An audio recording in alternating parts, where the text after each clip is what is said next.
Until you have had the taste of finishing, you will not respect yourself. Until you follow through, until something is done, tears and struggles and pain, and you go through it anyway, and you show up and you continue to fight on no matter the circumstances. After a while, something begins to wither inside of you. Every champion has felt it. Every president has felt it. Every king has felt it. Every lion has felt it. Every winner has felt it. Every soldier has felt it. Every victorious person has felt it. The urge to quit. Don't you give up on your dream. I don't care if you don't have the money, you don't have the help, and you don't have the family for it, and you don't have the background for it, and you don't have the friends for it. Don't you give up on your dream. Don't you do it. Don't you do it. Don't you do it. It may take you twice as long. You may have to take courses and classes. You might not read as fast. You might not move as quick. You might not have as much. But don't you quit. Don't you quit. Don't you quit. You do make a difference. You do make a difference. You do make a difference. As weak as you are, as tired as you are, as many mistakes as you made, you do make a difference. There is something they would lose if you were not there. There was something that they would miss if you were not there. You do make a difference. You do make a difference. I would rather aim for the stars and not hit them than to not aim at all. I would rather go after it and not get it than not go after it at all. I'd rather try and fail than not try at all. I don't want to live with the idea, wonder what would have happened had I done more with my life. I'm going to go for it, come hell or high water.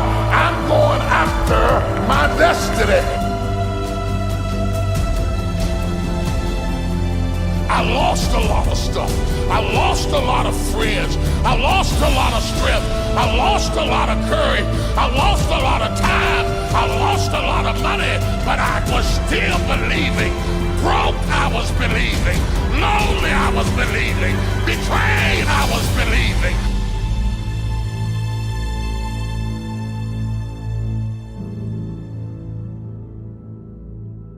Deep down inside, I believe most people on the planet are heartbroken. Why? Because they have betrayed the visions, ambitions, values, mission in their heart. They have betrayed their talent. I think the biggest shift in our lives, the things that makes us the happiest, is that when somebody helps us identify our natural giftedness. When someone points out a gift about you that you also kind of intuitively know to be true, they're linked to them. You're intense, you're passionate, you won't get outworked, you're relentless. I am those things. And when someone linked those gifts to me winning, now I believed I could win. That's the other way to change identity, is when someone can link your giftedness to the victory, you'll believe it. You need to bet on your strengths and don't give a fuck about what you suck at. Way too many people in this room are gonna spend the next 30, 40 years of their lives trying to check the boxes of the things that they're not as good at, and that you're gonna waste a lot of time and lose.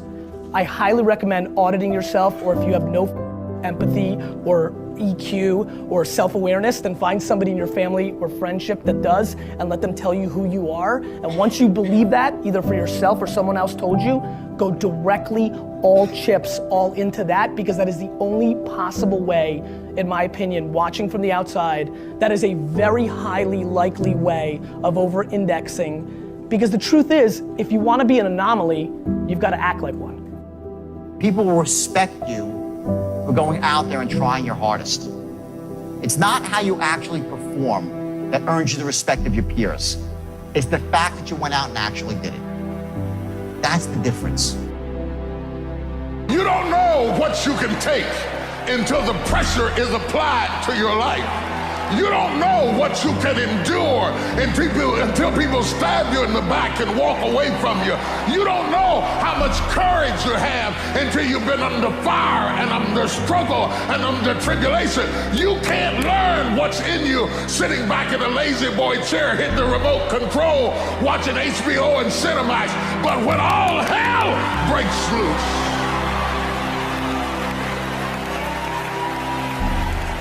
that's when you get to see what you got. Touch your neighbor and say, I'm made of something. I didn't get to see the design. I didn't get to see the architectural plans, but I know I'm made of some good stuff. I can tell by the burdens I bear and the load I carry and the stuff I endure. I shock myself at what I'm able to take. It's not just that I shock my enemies, I shock myself. Most people go through life never discovering what their talents are. Most people never develop their talents. They have skills and abilities, but if you don't nurture them, if you don't develop them, they will never serve you. Your gifts can take you many places if you develop your gifts. Most of us don't like to do those things that come easy to us. If you decide to drop your buckets where you are and develop your gifts, I grant you, you'll never ever be without. I grant you that your gifts will take you places that will literally amaze you. I grant you that if you begin to work to develop your gifts, you'll develop a strong sense of happiness. You'll get a larger vision of yourself, because part of beginning to get a larger vision of yourself, all of us need some area of our lives where we can have a feeling of competence. That people know when they think about this area, that's something you do. That you eat and sleep that, and that you do that, you do that. So the reason why most of you are not where you need to be economically, because you're counting on another man's gift or another woman's gift to make room for you, and that's not biblical. Well, you're working for somebody, and that's that person's gift, and you're working on behalf of their gift, and there's nothing wrong with that. But don't expect to have the outcomes you want when you're in somebody else's gift. So the first thing you need to do is you need to identify what your gift, and I need you to do an inventory on all of them.